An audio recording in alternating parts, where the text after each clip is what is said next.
Je m'appelle Emmanuel Racco, je suis conseiller Pôle emploi, diagnostiqué autiste Asperger en 2009, suite au diagnostic de mon fils. Euh, j'ai eu quelques appréhensions à faire ma demande de reconnaissance de handicap, parce que je ne savais pas du tout comment allait réagir mon employeur. Mais j'avais tort, ça s'est bien passé. Et depuis ma reconnaissance de handicap, il y a 2 ans et demi à peu près, mon poste a été aménagé. Donc je continue à faire les mêmes tâches que mes collègues, mais par exemple sur la réception du public sur des temps plus courts. À côté de ça, des tâches plus administratives sans contact direct avec le public. Pour moi, le travail est central parce que c'est le seul moyen que j'ai trouvé en fait pour sortir de mon isolement, avoir des contacts avec les autres.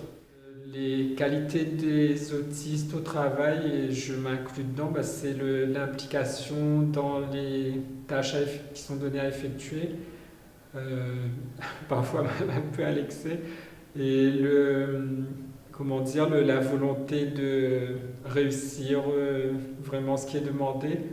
Et puis,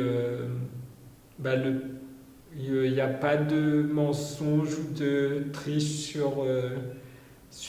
par rapport à ce qui est demandé et ce qui est rendu. C'est vrai, on est vraiment sincère dans notre manière de travailler. Une des particularités dans l'autisme, et enfin moi, dans mon cas précis, c'est assez fort. Les émotions sont, on va dire, puissance 1000. Et du coup, des situations où on se sent mis en difficulté dans le travail, c'est très difficile à gérer émotionnellement. Donc ça a des conséquences personnelles après qu'il faut réussir à gérer. Et ça, c'est plus difficile. Donc ça demande d'être aidé, accompagné par rapport à ça, parce que tout seul, c'est très difficile.